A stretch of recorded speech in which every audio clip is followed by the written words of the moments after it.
What does commitment look like in a marriage? What does it look like when two broken people come together in a bond for better or for worse? And what happens when, from the very beginning and for the years to come, it always seems like the worst? One person can't move forward from the past. The other is so affected by the present that they start drinking in the morning and are useless by the afternoon. Hey, what's going on, guys? Welcome to An Invite to Peace. I am your host, Chad Campese. How are you? What's going on in this new year, 2025? I hope it finds you well. I hope you're doing well. I hope you're excited about what this future year looks like. Hey, this week, what does faith look like in the midst of a difficult marriage? Is God present in the bonding and mending of lives as two broken people try to move one step at a time together into the future? Can He change it? Can He heal it? Can He lead it in ways that we can't understand and wouldn't even imagine? Anthony says He can. Anthony says He did. And though everything isn't perfect all the time, the future looks bright. All right, guys, this week, my conversation with Anthony Weaver. All right, we are here with Anthony Weaver. Anthony, how are you, sir? I'm good. Thanks for having me on. I appreciate it, man. I appreciate you coming on. We kind of go, 100% here, 0 to 60. So we kind of jump right into it. So if you would, real quick before we do that, give me a little bit of your history as far as law enforcement, first responder life. How long have you been in? What you've been doing? That kind of thing. So 23 years, almost 23 years complete in law enforcement. I worked for a more of an urban department for 20 years. That was Lancaster City Bureau of Police in Pennsylvania. And I retired from that department as a sergeant. On that department, I did a little bit of everything, started out in patrol like all officers do, did some drug work, vice work, got promoted to sergeant around 2015. In 2015, was a patrol sergeant. And then the last 2 years of my career in there, I finished out as a sergeant of pretty much a vice unit. We called it the Selective Enforcement Unit. So we did a lot of drug work, street level drug work, so prostitution work, that sort of thing. And then I took a year off, a gap year, if you would call it. And it was glorious. It was a great year away from the job. And then I had an opportunity to open up in a smaller department, a more rural area. And I took that, and I've been with that department almost 3 years. And so I'm just still doing the job. I'm pushing a car, and still doing the work. So one of the interesting things about me is I come from Mennonite background. Like my extended family is Mennonite. And so generally in the Mennonite culture and the Mennonite tradition, pacifism is kind of their way of life. So, there was some, pushback in my extended family, not my immediate family, but in my extended family when I was getting into law enforcement, which is just an interesting part of my story. And I get it. I understand their point of view, and I don't hold it against them. And I'm not embittered to them for that opinion. But I just think they have a wrong understanding of the word and the Bible and, what we as believers are called to, especially those of us who are believers who are in law enforcement. That's just a little bit of my background and where I've come from. All right, so you got to clarify for me because I'm from Ohio, so my wife and I enjoy nothing more than to go to Amish country on a Saturday here in the Hocking Hills area and Mount Vernon area of Ohio. What Mennonite is, it's kind of a version of Amish, right? Like, is that? I don't know all the details there. I know from our church, a couple of people have left the Mennonite church and kind of we go to a Baptist church now. But what is that differentiation? If you could throw that out there for me. So I don't know that I can give you all the differentiations, but, one of the main ones is Amish, you'll see Amish in horse and buggy. Your Mennonites have not pushed aside that much of the world. Oh, gotcha. And there's different sects. There's some very, very conservative Mennonites. There's very liberal Mennonites. There's some Mennonite churches that have extremely liberal views. So there's a wide gamut in there, but generally speaking, they prescribe to a pacifist idea. But yeah, they're not as they drive cars and stuff like that. They don't, a lot of the Mennonites still wear the coverings, the women wear the coverings and stuff like that. So when I was first born, my mom wore a covering. She no longer does, but yeah, that's the kind of stuff you'll see here in good old Pennsylvania. Well, and so I'm actually from the Pennsylvania area, Pittsburgh Okay, area. You're not a Steelers fan, though. We talked about this, right? I am Pittsburgh not. Steelers are not your Green thing, Bay no. Packers all the way. Okay, we won't get into that. I don't know how that happens, but I that's don't know. fine. So I'm envisioning you, because I was envisioning you leaving like this Amish lifestyle to say, "Hey, I'm going to go be a police officer." So that's not what happened, though. The Mennonite is No, not. You're not leaving the horse and buggy and saying, "I'm going to go be a police officer."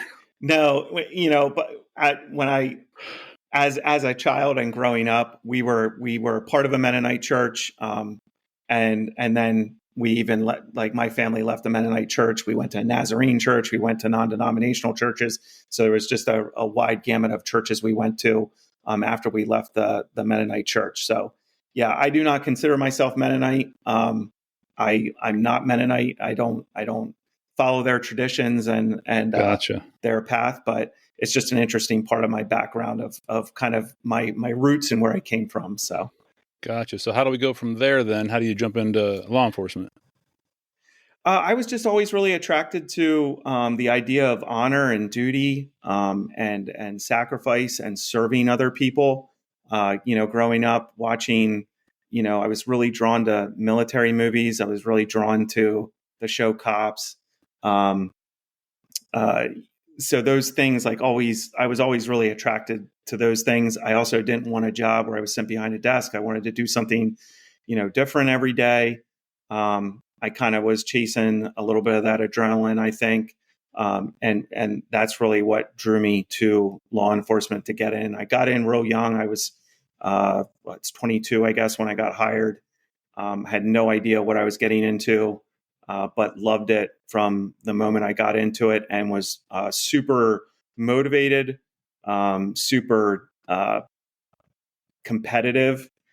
So I was super driven in my career, which was a good thing, but it also turned out to be a challenging, and I don't want to call it a bad thing towards the end of my career, but towards the end of my career in Lancaster City, but it was something that drove me to a point where I really was kind of broken towards the end of my career. Okay, so we'll come back to that real quick, but first I have to ask, you said the phrase that so many of us have waited and are longing to say, which was that I have retired. I retired once. Like I had the Right. opportunity and I retired. So many of us, and so much I hear on the police departments is, I have this many years left. I've got 5 years left. I've got 12 months left. We're all talking that way in certain times and places, but you had the opportunity. And now, if I heard you correctly, you did retire and then you came back. Yeah. Was there a Yeah. reason for that specifically or just? Well, I mean, I retired suddenly. I was not expecting to retire after 20 years in Lancaster City. I thought I would be there a lot longer than 20 years. But some of the what was going on in 2020, all of Oh, us yeah. in law enforcement know what was going on in 2020. Working in the environment I was working in, I started to see things that I didn't like and that I didn't feel were my conscience was bothered. I'll just put it that way. That my department was doing things that I didn't agree with. I thought that we were forsaking our duty in some ways as a police department, and I had a really strong visceral reaction to that, along with just the cumulative effect of my career. It just kind of came to a sudden close faster than I was expecting. At the beginning of 2020, I didn't know that at the end of 2020, beginning of 21. I would be retiring. And so it happened. I got out. I said, I will never do that again. I'm never doing law enforcement again. I had a great career. I have so many close, dear friends, guys that I absolutely love from that department. But I said, I will never do that again. And I mean, ultimately, it came down to, I think, the financial part of it was huge for me. Like, this is what I'd done for 20 years. I know how to do it. I didn't really have any other skills or skill sets that would allow me to support my family the way law enforcement did. Not that we make a ton of money, but I really took a huge pay cut when I left Lancaster. And then the other thing was I have a strong desire to see leadership improve in law enforcement. I think, as it is probably in a lot of different jobs and employment areas, leadership is just so lacking in law enforcement. The idea of servant leadership is like a foreign concept, I think, and something that I'm really passionate about. So I think, I wanted to kind of get back into law enforcement and see if I could get back into a leadership position at some point and help serve people in the profession in that way. That's kind of where a lot of my passion lies, just in that coaching, training, providing for the people who are working for you. It's something I'm passionate about and hoping to get back into again here at some point. So you mentioned that the end of that 20 years or whatever, as 2020 started, as we started to see all those issues that we have all experienced and dealt with, and we all know what you're talking about. You were kind of broken at the end of that career or at the end of that time. And you mentioned also at the beginning, or maybe even through your entire career, that you were very driven. Mm-hmm. And I guess what clicks in my mind is when I hear guys that talk about how driven they are in the career, it tends to at times spill over into being driven in the career, but then lacks at home, lacks with marriages, lacks with kids, because that career becomes the identity, that career becomes the focus. So I'm curious, is that kind of what played into the brokenness? And also, kind of what did your faith background look like through your career? Were you guys as a family going to church? Was it something that you kind of let the job kind of take over? What did all that kind of look like? Yeah, so what I think my story is a little different than some of the other guests you have on. I've been a believer, a Christian since I was a teenager. Confessed, believed, was baptized as a teenager, and always held on to that faith throughout my entire career. I think early in my career, I was really trying to decipher. I believed. I believe that Jesus was who he said he was. I believe that he died on the cross for my sins. I believe that he rose again. I believed the gospel and I believed the Bible. I think I was struggling to decide, if this was my own faith or if I was just believing this because was what I was taught growing up. And there was kind of like a watershed moment in my mid-20s, I think. I was on the job.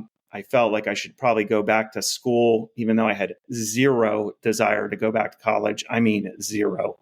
But I felt strongly that I needed to go back. And where did that come from? It was what was happening in my heart is I was praying a lot and I was asking God to show me. I felt like I was missing something in my relationship with Christ. While I was a believer and saved, I felt like I was missing something in my relationship with Christ. And so I was praying about that a lot and really felt this strong desire to go back and start taking some Bible classes online from Liberty University. So I did. And I never finished. Oh, I never finished. No. Oh, my. But okay. The classes I took, I was taking theology classes. I was taking, a lot of different classes through the online program at Liberty. And one of those was taught by this gentleman, Elmer Towns. I don't even know if this gentleman's alive anymore.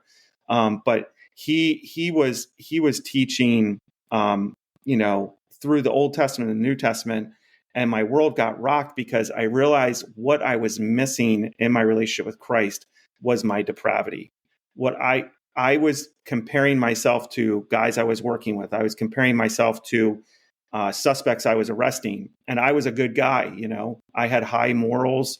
I didn't participate in some of the things that I saw going on around me. But what I was missing is I was comparing myself to people instead of a holy God.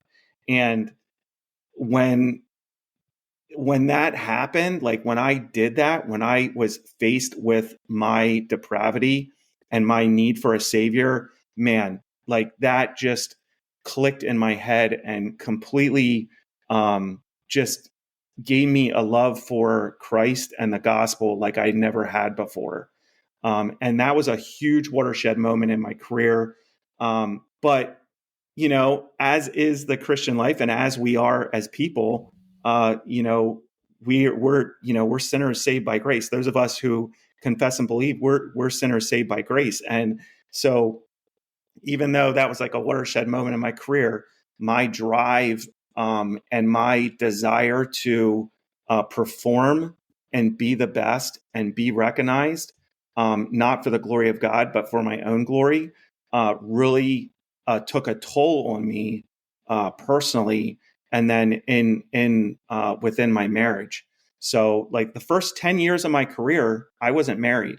I was a single dude the first 10 years of my career, and I was, so which was a blessing because when I met my wife, I was already halfway jacked up. So She knew what she was getting into, huh? She knew what she was getting into. It wasn't like she knew me before I got into the academy and then before I started experiencing critical incidents and everything like that. So that was a blessing, but my drive to do the job and to get after it, like, just really affected our marriage later on, and then in addition to that, some really heavy family stuff on my wife's side right after we got married was also extremely challenging, and so those two things together, working together, just got me to a point where my last couple years, like, I had to seek some biblical counseling. Because I was kind of a mess. I'll be honest. I was just kind of a mess at that point. So I mean, I think you said, so you're 23 years now total with the retirement plus the 3 new years, right? Yeah. And then I'm kind of the same way. I should add, by the way, I'm also a Liberty alum, and I took those same classes that you're talking about from him. Did you? Which is funny, though, because the theology classes of Liberty made me personally question everything I believed, and that took me down a whole nother path. But that's for another story for another day. But so we've both been through this career for almost 24 years now. We know the backstory with officers, especially when it comes to relationships, marriage, and how that kind of works out with a career and divorce and how that looks behind the scenes. Can you expand a little bit when you say that took you down a bad path once you got married? Tell us a little bit, paint that picture a little bit for us. Yeah. So as soon as my wife and I got married,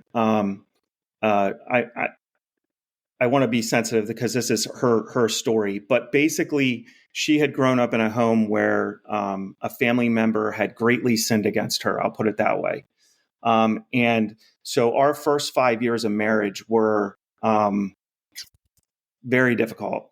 I'll just put it that way. We were dealing with confrontations. We were dealing with seeking repentance, trying to work out what had happened in the past, all while trying to figure out what it meant to be married, and working through, when I met her, I was 30. So, I had a lot of selfishness in my life. And now I was married. I was very driven at work. So, and then in the midst of this, we just had this very difficult family thing that for 5 years we were dealing with super, super heavy stuff. And most of the guys I worked with didn't know I was going through this. So like I felt, in many ways, I felt very alone at work. I had maybe, I don't know, maybe one guy that I was talking to, and that's my buddy Gary, who we do Low Expectation podcast together. How's that for a plug? I worked my plug in. I was going to let you plug it at the end, but you can do it now too. It's fine. But yeah, my buddy Gary, he was pretty much the only guy I talked to at work about what was going on personally in my personal life and our marriage. And so it was so heavy, I'm talking about having to leave work early at times to come home. You know, seeing my wife in a fetal position on our kitchen floor crying, you know, just really, really difficult things that are still hard for me to talk about, you know, difficult for me to talk about. And so in the midst of all that, like I'm managing all this at home, and trying to help her and trying to be a good husband to her. And then at work, I'm just like after it. Like I was just so driven my whole career. Like I was the type of officer who would drive into work and I would pray and ask God to put me in the worst situations possible. Like Wow. that's what I did. And what's interesting is you know, God answered those prayers, even though they were prayers to glorify myself and not to glorify Him. He answered those prayers, and I think it was to get me to a point where I fully surrendered. You know, some of that pride, some of that fear of men that I had in my heart, my desire to please men rather than God. And I think that's why He answered those prayers. So what that led to then is 5 years of extreme stress at home, 5 years of just getting after it at work, and you know, just piling up critical incidents. Had And you, can I ask real quick, had you, sure, getting into the marriage, had you guys had like a, premarital counseling, or did you know what you were getting into when you married her with her background and she knew obviously with your background as far as the policing? Did you guys know, or was it something where you got married and then all of a sudden this kind of came out as the marriage progressed? no, it's a really good question. She, you know, I didn't know all the details, but I knew enough, and I knew that it was going to be hard. I didn't have any idea how hard those years of our marriage would be. You know, neither one of us did. Neither one of us had any idea how hard those years of our marriage would be, those beginning years. But we did generally have some idea. I mean, she knew stuff what I had been through prior to meeting her on the job.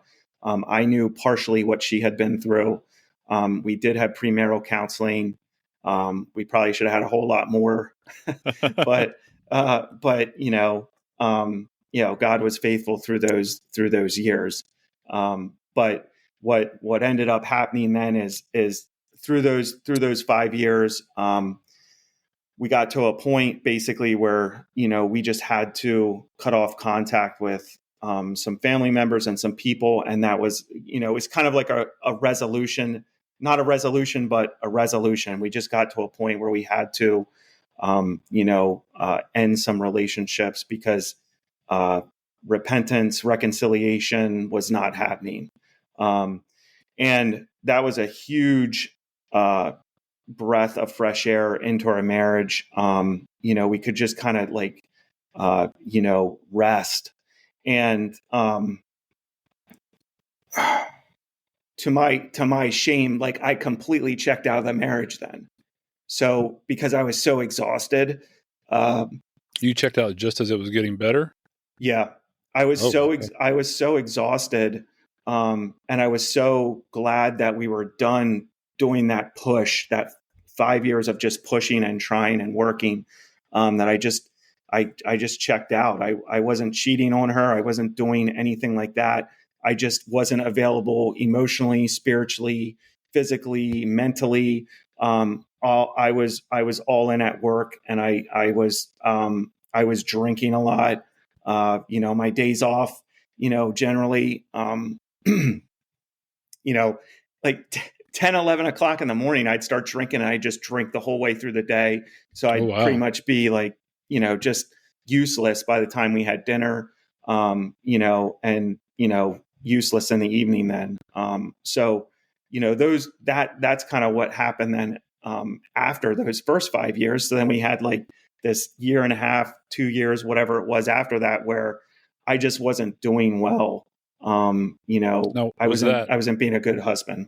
was that also because of, I mean, did you have, if you want to go back just a little bit maybe and give us one or two of the incidents at work that really kind of rocked your world or really made you think or got you to that point that, you were in this kind of state? Yeah. I mean, I have people ask me that sometimes, and it's a good question. I can't. I don't feel like there's like one or two things that really affected me greatly. Well, I shouldn't say that. I think there's like a lot of things that affected me greatly. One time as I was getting ready to retire, I sat down and within 10 minutes, without really having to think hard, I was able to write down like between 25 and 30 critical incidents I had been involved in. One of those incidents was, I guess it was, I think 2005. Um, I was mauled by one of our own police dogs. One of our own canines mauled me. So it's one of those things that we joke about, and guys I work with, we joked about, and we can still joke about it. But in the moment, it was something I was not prepared for. I was prepared for officer involved shooting, and I had one of those in 2007. I was mentally prepared to go to do certain things on the job, but I never mentally prepared myself to have a breakdown in communication with a canine handler while we're tracking suspects, burglary suspects, and have that canine attack me. And really ripped me up pretty good, to the point where I didn't know if it had got my brachial artery. I have large scars in my right arm, and it was right around my brachial artery. So there was concern during the attack that it had gotten my artery. My arm went numb afterwards, like after the dog finally left go of me. My arm was numb. I'm right-handed. I thought my career was over. I had people, other officers transporting me to the hospital, trying to hold my arm together, who were very upset by the amount of blood I was losing. And almost needed, they were talking about possibly giving me a blood transfusion at the hospital, needed multiple shots of morphine. Like it was just a bad situation. And that affected me greatly. And I don't think many people I worked with knew how much it affected me. You make a joke about it, you joke about it and you drive on. So yeah, that was probably one of the not very first, but one of the first like 5, 6, 7 critical incidents I had been involved in that I think really had a effect on me. In 2007, me and my partner, we were working plainclothes, long story short, heard some shots fired in close proximity to us, got in a foot chase with 2 suspects. One of those suspects tried to kill both me and my partner. We had kind of like this running gun battle. Bad guy gets into a house, takes hostages, big giant mess.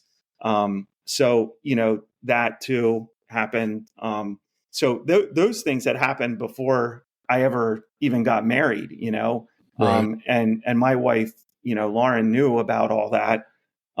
So it wasn't like she didn't know about those things and didn't find out about them until after we got married. I was pretty open with her about stuff I had been through and stuff I had seen and stuff I had done.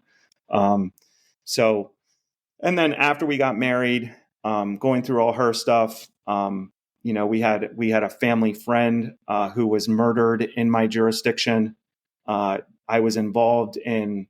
I probably shouldn't have been involved, but I was involved in trying to track down her killers, and yeah, I had involvement in that case, that was difficult too. So just things like that, the cumulative effect, just being involved in things like that over and over again. I don't think I realized how much of an effect it was having on me. I was always just able to, like, I never kept stuff inside. I was never a guy who kept stuff inside. I had close friends outside of the job. My wife, Lauren, I always talked to her about what was going on. I would tell her everything. I would unload stuff on her.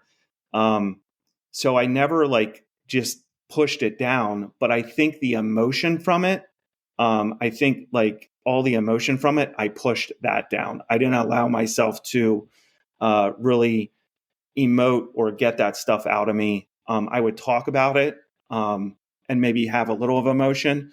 But as I got on in my career, and probably like 2017, 2018, as you know, as I was, by that time, my wife and I had a conversation. She had admitted to me that, hey, you need to do stuff differently because this marriage thing is not working out. Like she admitted to me that she was, I was passing out at night because I was drinking all day on my days off, pretty much. So, she admitted to me that she was going to bed at night and crying in bed beside me, and so she confronted me, and that was a huge wake up call for me, and I started working on our marriage and working on not drinking as much and being present and trying to figure out how to be a better husband to her and father, because now we were starting to have kids and stuff. So we were working our way out of that. I was doing much better. We were doing much better. We had really turned a corner and things were improving in our marriage. But then all of this past cumulative stuff that I'd done at work just started like crashing down on me. Like I don't know how to explain it other than like I was like a volcano inside, and it was to a point where I couldn't even control some of the emotion at times. Like if we were watching a movie, or if something just like triggered something in me, I would be a mess. I would just be like wailing. Like there was just like so much emotion in me, and just like yeah, it's hard to admit, but I would just like weep. I would just like turn it like just it was just so much, and yeah, so that kind of got me to a point where I was like, I need to go talk to a biblical counselor and try to get some help with some of this stuff, because it was just really affecting me. And so the last two years of my career, I was in counseling. Like I was on a sometimes weekly basis talking to someone, and trying to work through some of that stuff while I was still doing the job and everything. So, but yeah, Did you guys? So, do we ever? I mean, if you walk it back a little bit to when you started drinking, those 2 years, she gets better, her situation gets better, yours kind of goes downhill. In that time span of you drinking, you mentioned you have Gary, who you talk to at work, and some other friends outside that you're close with. What is your faith look like then? Like, are we going to church? Are we part of group? Are we praying? What does it look like to be drinking and having these troubles at home, and then with your wife getting better? What's faith look like integrated into that? Or is there anything? Maybe there's nothing at that point.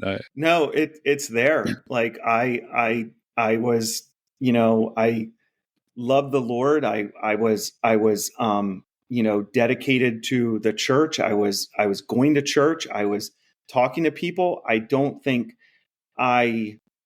I don't think anyone around me knew what was fully going on, because I don't think I knew fully what was going on. I don't think I was even recognizing that I was moving down a path that was pretty destructive. Like for me, I was just I was doing fine. Like it was just like a coping mechanism for me. It wasn't like I was, you know, um, I didn't think I had I wasn't even like, it wasn't even on my radar that I had a problem or that there was something wrong. The first time that it came on my radar that something was wrong was me and Lauren going on a date night out. It was it was one of those very expensive arguments, um, so we go out to one of our favorite restaurants, one of a more expensive restaurant, not an Applebee's, and we're sitting there, and that when she confronted me about the things that were going on, and that was like the first time it really came on my radar. Like it's just weird. Like I was completely just thinking I was managing all the stress and everything fairly well. Like, you know, So I that's didn't. almost for a year and a half that she waited to confront you. Is that right? Did I get that timeline Yeah. right? Or So yeah, I mean, I think it's probably about right. I think it was in 2017 when she confronted me, and we would have been moving out into a more restful, like out of the crazy in 2015, maybe beginning of 2016. So yeah, like it was at least a year, possibly a year and a half before she, you know, confronted me and said, "Hey, that this is not working out. You know, you have to make a change. You know," and those were her words to me. She's like, you're completely checked out of the marriage," and I was completely checked out. I but I didn't even realize it. Like I thought I was doing fine, you know, and you know, God love her for, you know, being bold enough to say that to me and confront me with that. And it was like a huge wake up call. It rocked my world. Like to hear your wife say, I can't I can't do this. Like if this is what marriage is going to be like I can't, yeah, I did you can't have do that. had you had a Yeah. kid by then, or you haven't had a Yeah, child yet? yeah, we had You had one. by that time we had two. Oh, geez. Okay. Yeah, so you know, for you know, we had, well, at that time we would have had a like a 3 year old and like a 1 year old, you know, and so, you know, for her to say that, that really rocked my world. That really woke me up to start making changes on the family front. But I still wasn't really dealing with, you know, all the stuff from work. I had a lot of like, you know, uh, pain and issues from everything we had gone through as a couple as well in those 5 years. Because, you know, I was I was trying to manage that and those problems at home, not between Laura and I, but with extended family. I was trying to protect her and put things in place and do things and push and try to make things better. And so that, you know, there was a lot of like underlying stress that I'd never dealt with from that either. And so I think between that and what I was going through at work, it just compounded to a point where I needed that confrontation. I needed someone to say, "Hey, you know, you know, this is what are you doing? Like you're completely checked out. This is not what marriage should be." And that was super impactful and a big turning point for me and for our marriage. Now, and I only ask this because, and my wife will probably listen to this, so she'll hear me say this, but my wife is very, very quiet. I don't think she would ever, I don't know, if we ever got to that point, maybe she would. I'm not sure if she would say something, but if she had friends or family who would back her up probably to help her say something like that, it would happen. So I'm just curious, in Lauren's situation, did she have like a church family or a pastor or friends that she had talked to and had encouraged her to say something to you? Or was that just something that she was just at the end of her rope so much that it just came out and maybe God prompted that, or she just felt like that was something she needed to do? Or Yeah, I don't know. I've never I don't think I've ever really asked her that. oh, She, you know, we have a very close church family. We're still part of the same church. And so she did have like a really good support system for her when we were going through everything the first 5 years of our marriage.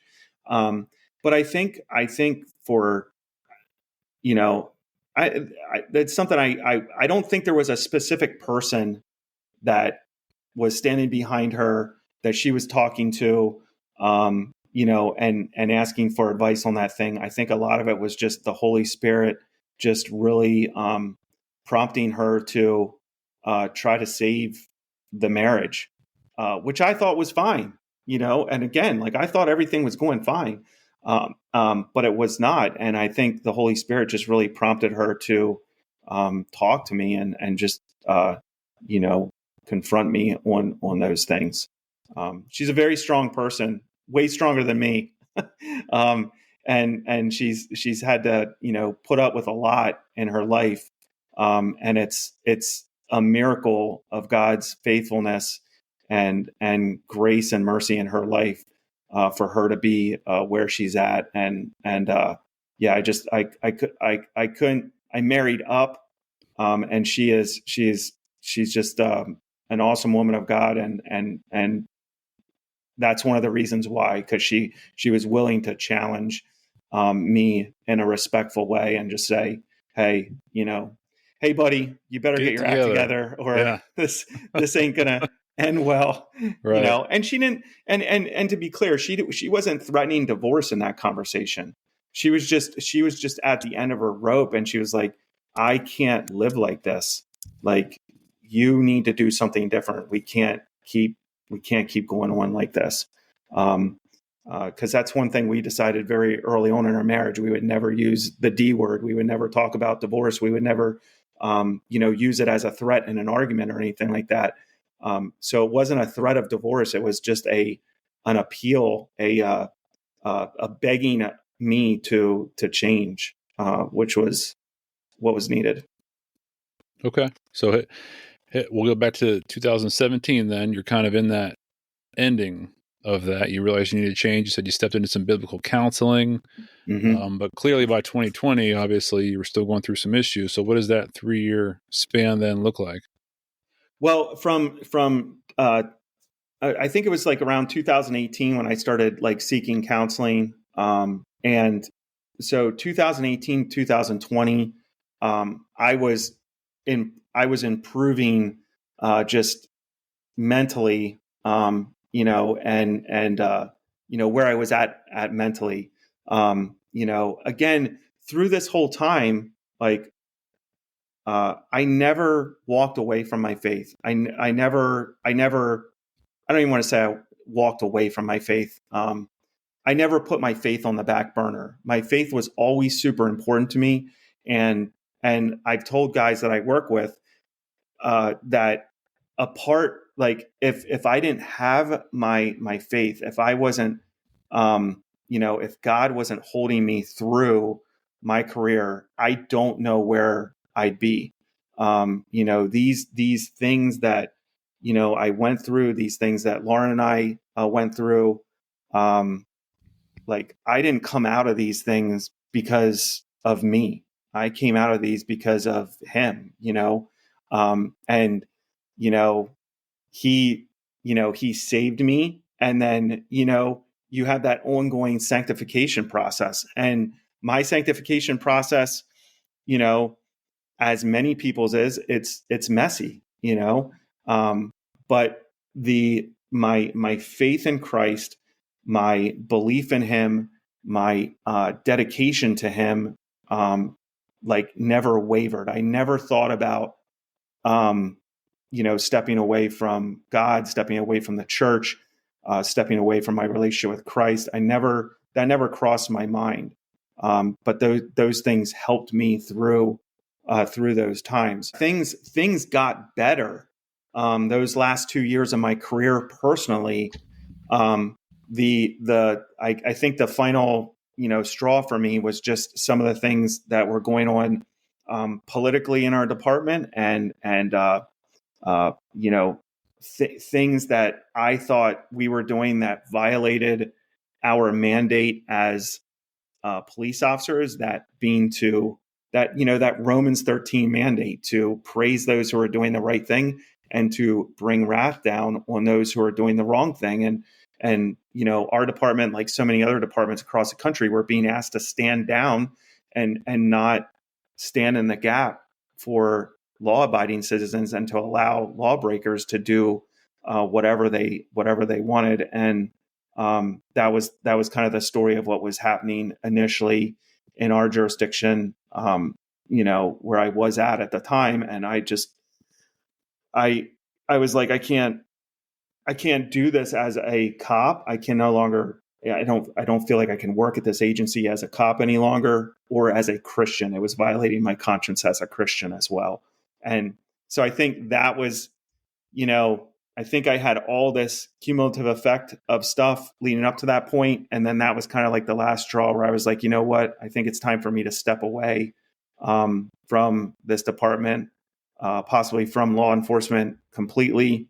I didn't have a plan. Like, you know, it was, you know. Well, that's what I was going to ask.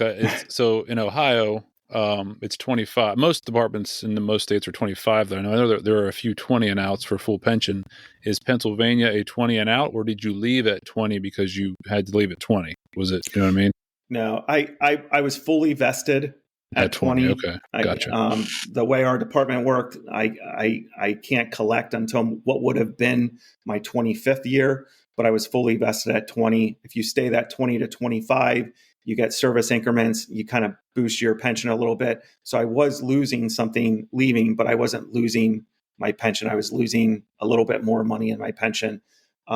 So, but even that was like a grace of God to be at that point in my career where I could go.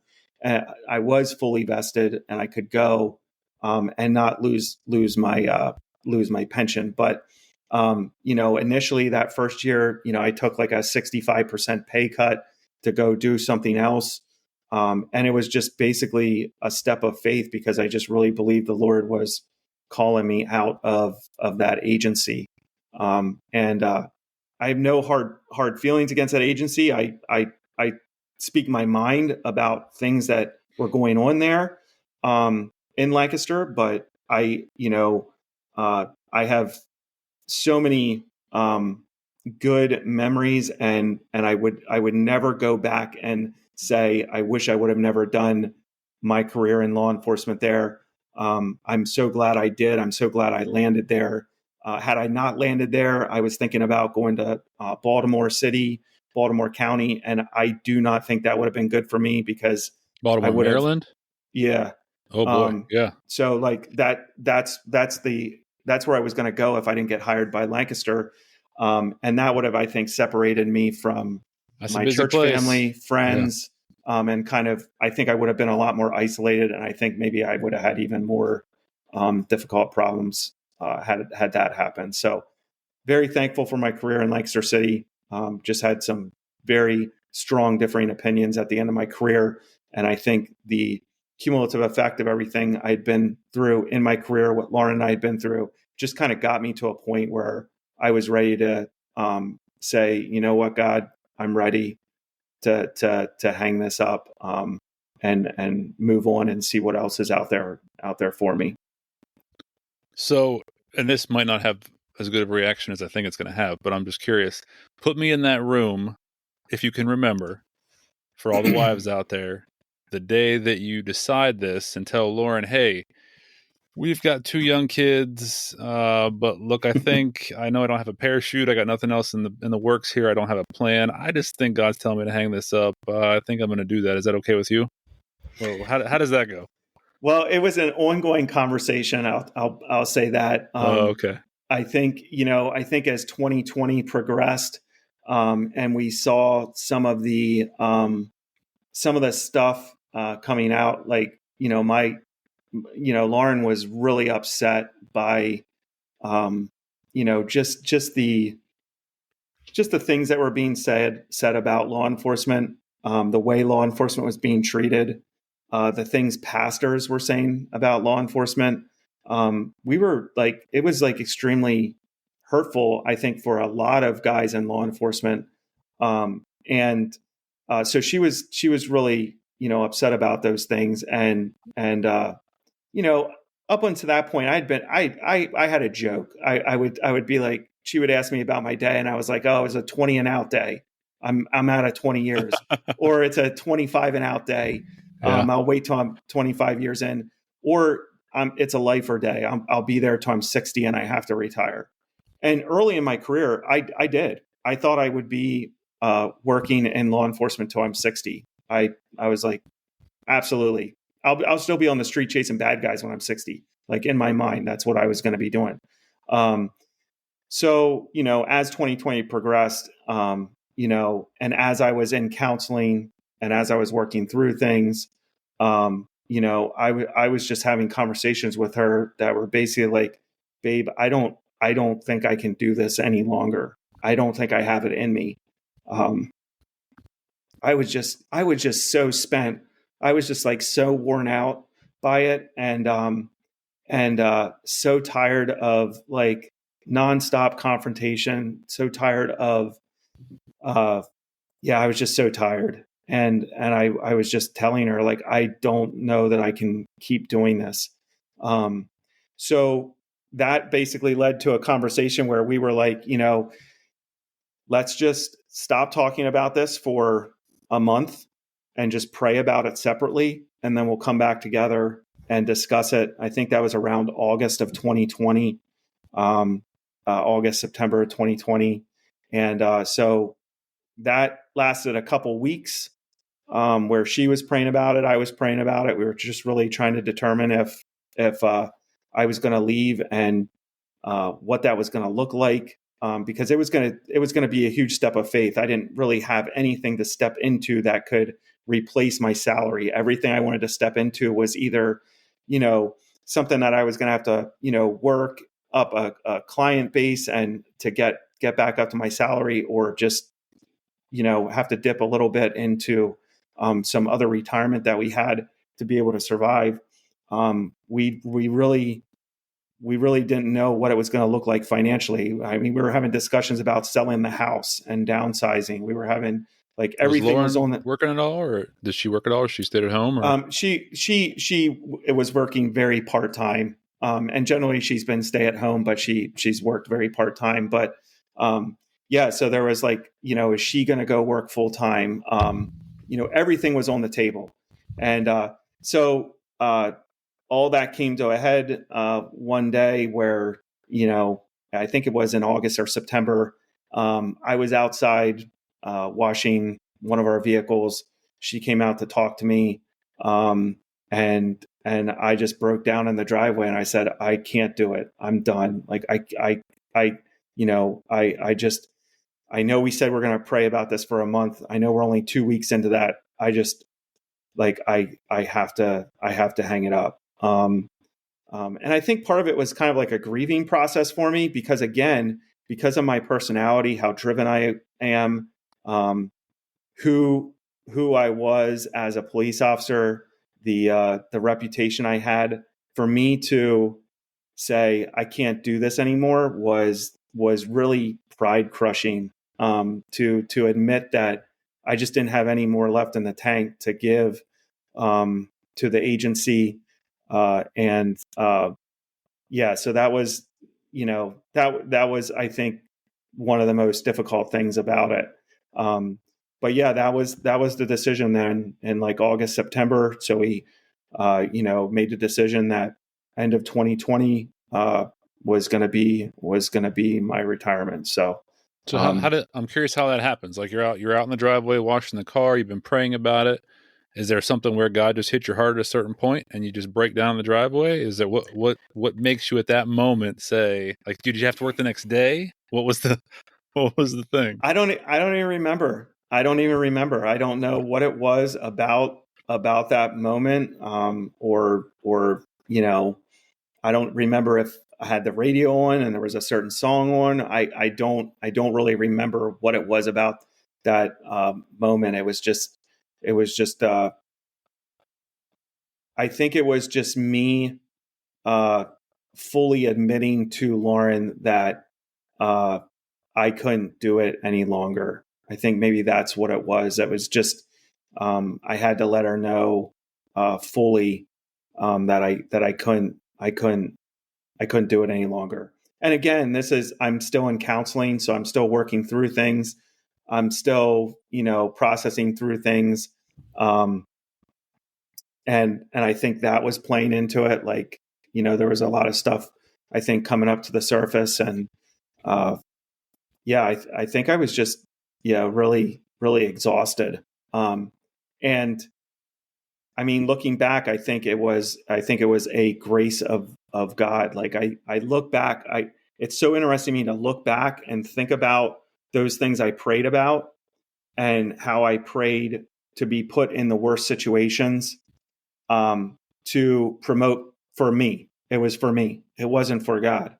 And God answered those prayers, I think, to get me to the point where I was in 2020 to surrender it and give it up.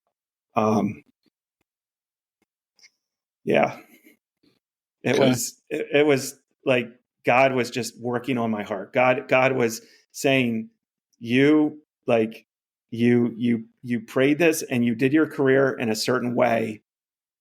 I answered those prayers, and now I got you to a point where I'm asking you to give it up.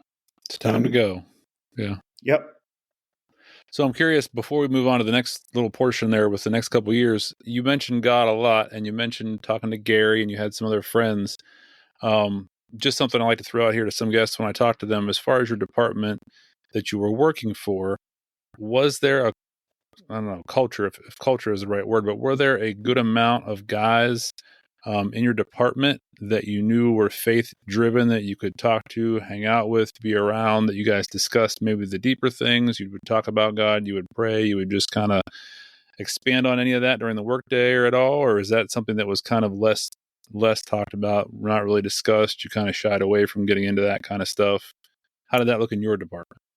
I mean, definitely there were guys and gals in our department who were confessing believers, and that I could talk to.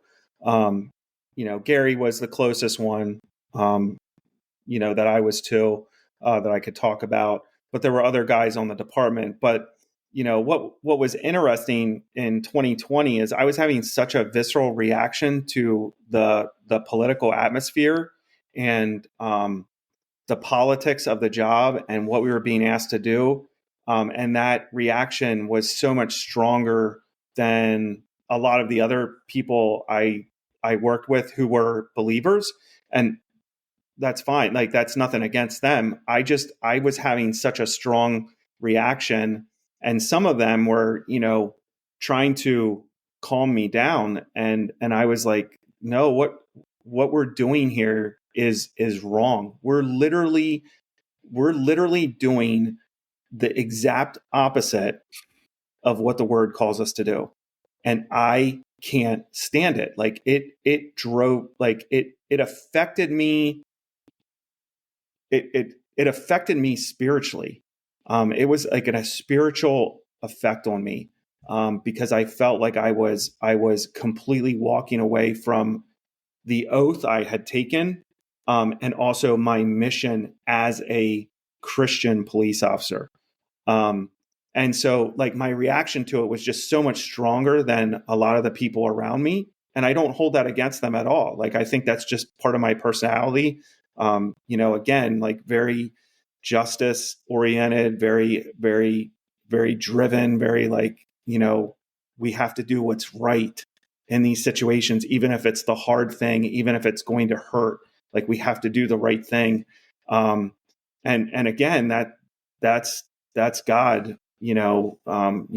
God has, it's not me. Like, it's just the way the Holy Spirit works in me, and how his the drive he puts in me for those things.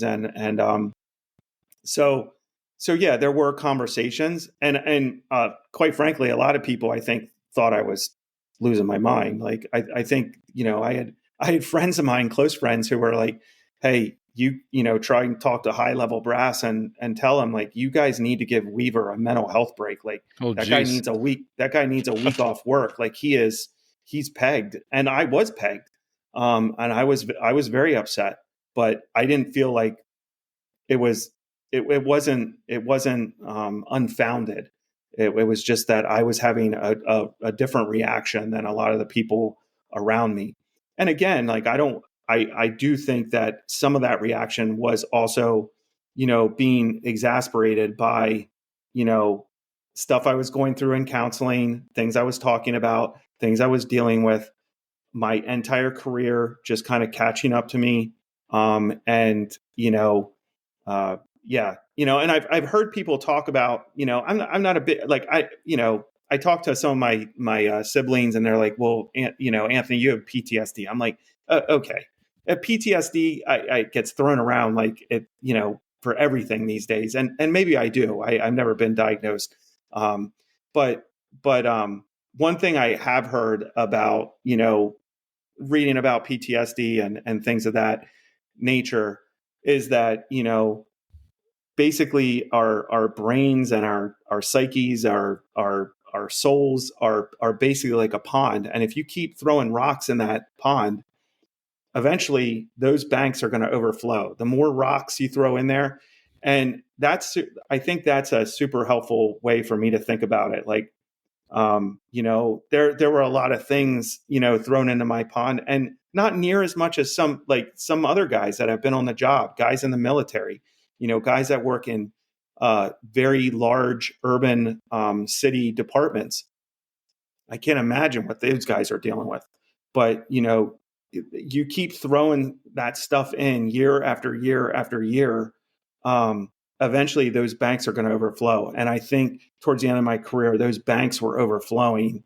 And then on top of that, seeing some of the things I was seeing just politically and socially, kind of just got me to that point where I was like, okay, it's time. It's time. So it's time. It's time. It's time. You tell your wife it's time. You take a little break, parachute, trying to figure out what to do. And somehow, after it's time, we got the uniform back on again. How does that happen? Yeah. So, mainly like the year I had off was awesome. Lauren, like it was awesome for me. I was a different person.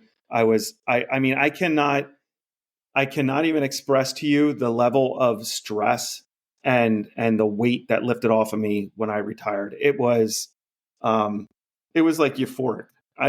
There's no other way for me to put it other than like it was a euphoric feeling for me. So I was working at a small store. I had friends that had a small store in Lancaster, like a men's store. We sold clothing, pocket knives, like really cool store. And I was basically the manager and sole one of the main guy working in there.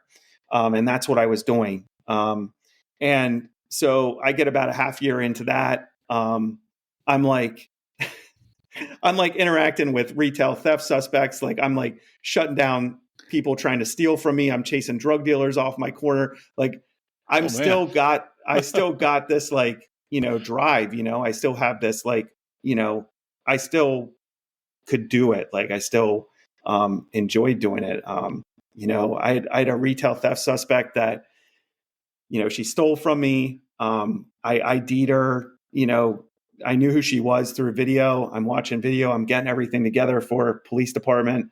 And she comes in, I look up and she's in my store again and she's stolen more stuff. So like I actually confronted her, made her stand in the corner, got all my stuff back, got her to go to wherever else she had sold or given my other stuff to that she had stolen a week before. And she brought all that back to me. So, I was running my own, like, law enforcement operations in this store. Yeah, so, it just got to a point where I was like, I'm not cut out I don't really think the Lord has me on this earth to work as a store manager for the rest of my life. Financially, it's not doable. Personally, like it's not fulfilling. And I had an opportunity in a smaller department with a much slower call load within my own community, and with some opportunities that were better for our family, just how we did life and where we live. So that's really, and I had a connection at that department. They had an opening. So I went through the process and I was like, Lord, if you want me to, be here, then you're going to make this happen. I had to go through the whole background process, take another polygraph and, psych test. And I don't know how I passed the psych test. No, I'm just messing. Oh. But my chief, he did call me after I took the psych test, and he's like, what did you say during the psych test? You didn't pass. Like, he was messing with me, and Oh, I thought he gotcha. was serious. I was like, what? I was like, I You're like, don't yeah, think I there's a said lot of anything. stuff in there. I was like, I don't think I said anything crazy. And he's like, no, I'm just messing with you. You're fine. Um, but yeah, so yeah, that's kind of how I landed back in it. But it wasn't easy. And I think, I'd be lying if I sit here and say, life is just, it's just grand. Like, it's just, you know, my daughter would love this. It's just unicorns and rainbows every day. It's not like it's a daily struggle. One thing that I was dealing with at the end of my career in Lancaster was hypervigilance, like a huge level of hypervigilance, which obviously lends to anxiety. Then it lends to not living in the moment. It lends to, like, you know, uh, drawing conclusions that things are going to happen, even when, you know, those things aren't going to happen. You're, you're not staying in the We moment. are worst case scenario kind of guys Yeah. in that. Yeah. Yeah. And especially when you've been in a lot of those worst case scenarios and you start seeing some of those red flag indicators, those things that you've seen before, that, mean certain things. They're good things to keep track of, and they're good things to focus on, keep in mind and make tactical decisions and put yourself in a better position. But it doesn't automatically mean that you're going to be fighting for your life in the next moment. So, getting back into it, like, and putting that yoke of just stress back on to a certain extent, that vigilance, that, just that in back of your head, like, okay, I got to keep my head on a swivel. I got to, do this, do this, do this. That wasn't easy, and I think that's still a struggle for me at times. But again, I'm just reminded over and over again that we, those of us who are in the profession, who are followers of Jesus Christ, like, what are we doing with our minds? Like, are we in the Word? Are we memorizing scripture that can help us? Are we doom scrolling on social media all the time? Are we drinking too much? Are we doing things that aren't helping us? And it's still a struggle. Like, some days I do good, and then some days I do horrible. And hopefully, as I go on, in my career, I'm not sure how much longer. I'd like to. I have a plan. I'd like to stay in here for a while yet, but as I go on in my career, hopefully I get those habits down and those things down, when it comes to renewing my mind with the Word on a daily basis and being in the Word on a daily basis. Hopefully, I get better and better at doing that, and that would be my challenge to any police officer out there who, is a believer. The Word, and knowing the Word, and using the Word to help you navigate an extremely volatile and stressful job, and a politically and culturally stressful environment for police officers right now. It's so important to make sure you're doing that, and you're praying, and that you have someone you're talking to. um, you know I'm a big proponent of I tell guys all the time, and I know not all guys are like this, but are you talking to your wife? Are you letting her in on what's going on? I know that a lot of guys want to try to protect their wives, but a lot of times I think that what ends up happening is the wife just feels like they're an outsider. They have no idea what's going on. They know things are bothering their police officer husband, or if it's a woman law enforcement, their husbands may know that something's bothering their police wives. But like, I think talking about it to a certain extent is extremely helpful, for couples.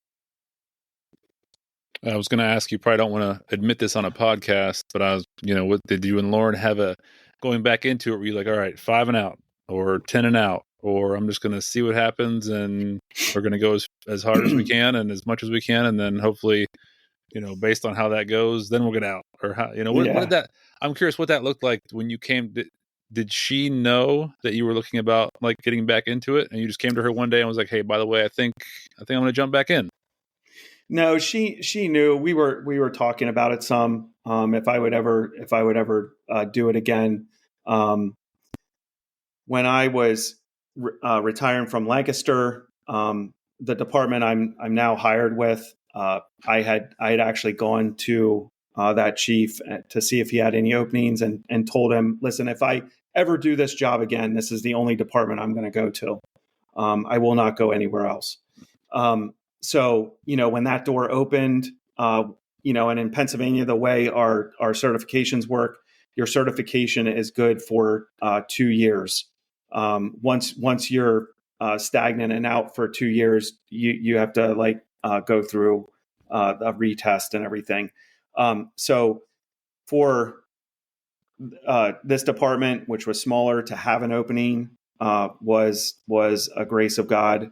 The fact that I was still within my 2 year window for my certification, grace of God. And I think Lauren was so shocked. I think we both were so shocked at how quickly I had gotten out. Um, Not that we had any regrets at all. We were fully convinced and fully knew that the Lord was calling me to leave Lancaster. But I think there was still this kind of like this grieving process and like a shock. Like, I can't believe, like, neither one of us expected me not to be a cop by the end of 2020. That was not in our cards. That was not something that we thought would happen. So I think for me to get back in, it was almost easier for her than for me, because I think I kind of knew more of like what the toll could be going back in on me, whereas she was like, I don't even know how you've been a store manager for the last year. Like, your personality is not, Right. that it wasn't what she was expecting. So, so she was fully supportive. We weren't, yeah, we've been on the same page, on this journey. So, And it sounds like you're kind of on the tail end again, on the upswing of a relationship, going through all you went through at first, then what you went through on the second half with you.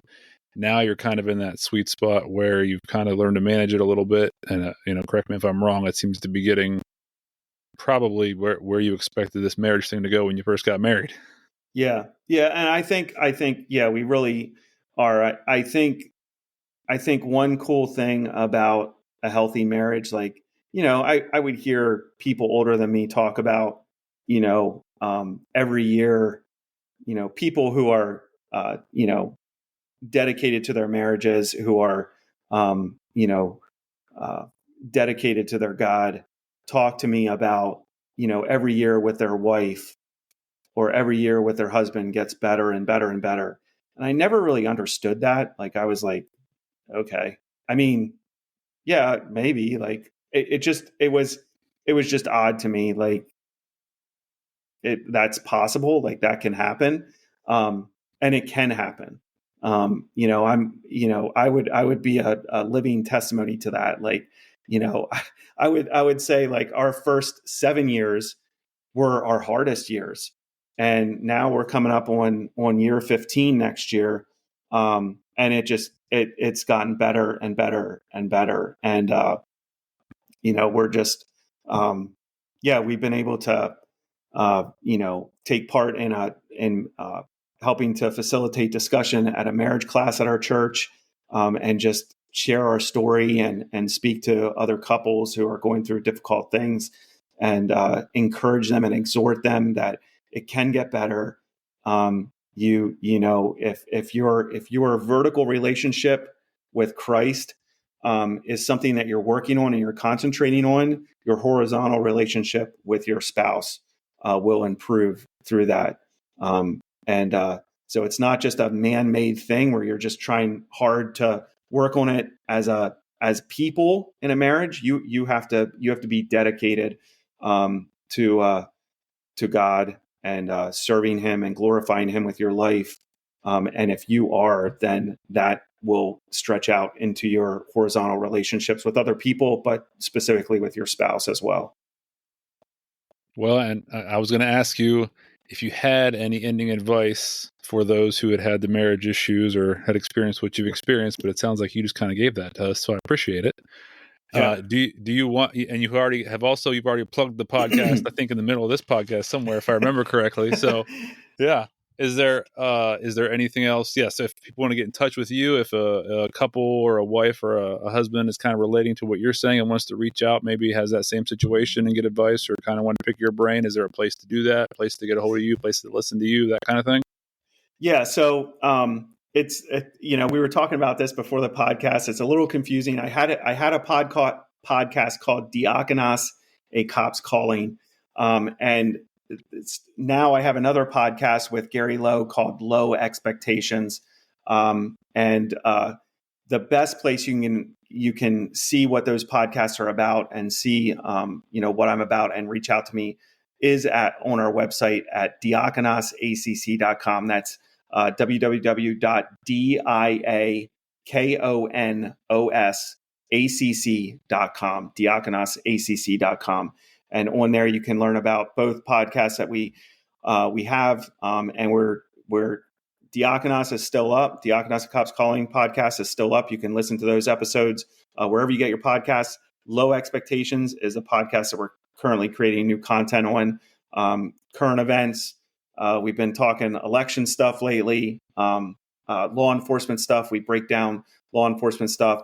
Both Gary and I are believers, so our faith comes into those episodes as well.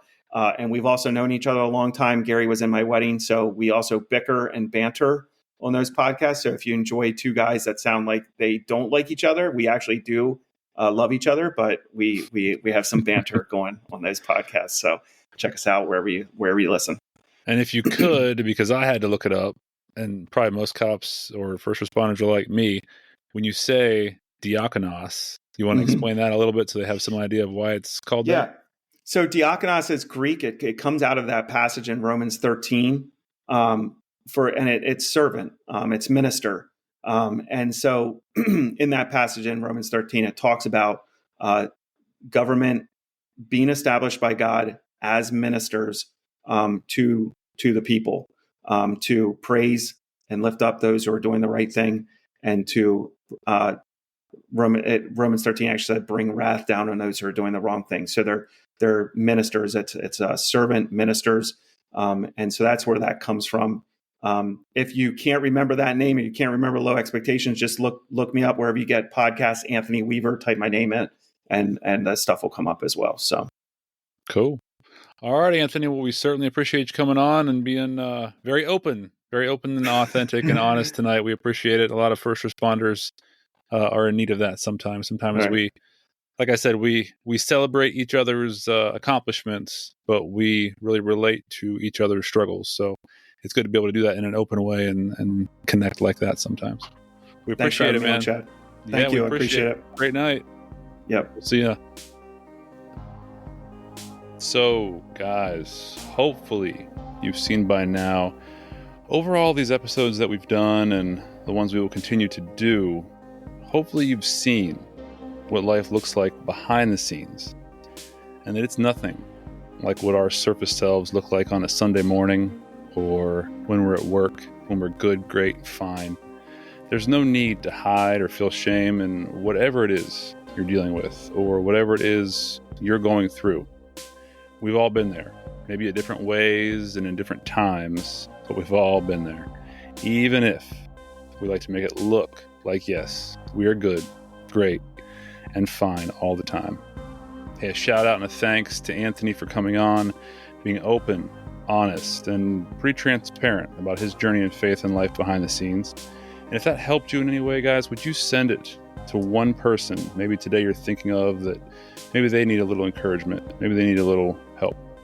You can share it on social, even leave a review. You could literally be changing lives by simply sharing that hope, healing, and peace that our guests have found through their invitation from God. As always, feel free to reach out to me, Chad.Campese, CAMPESE @gmail.com. I'm also on Facebook, LinkedIn, and Insta. And thank you so much for listening. I wish you well in the new year. I hope the future looks bright in 2025. And until next time, I will catch you on the other side.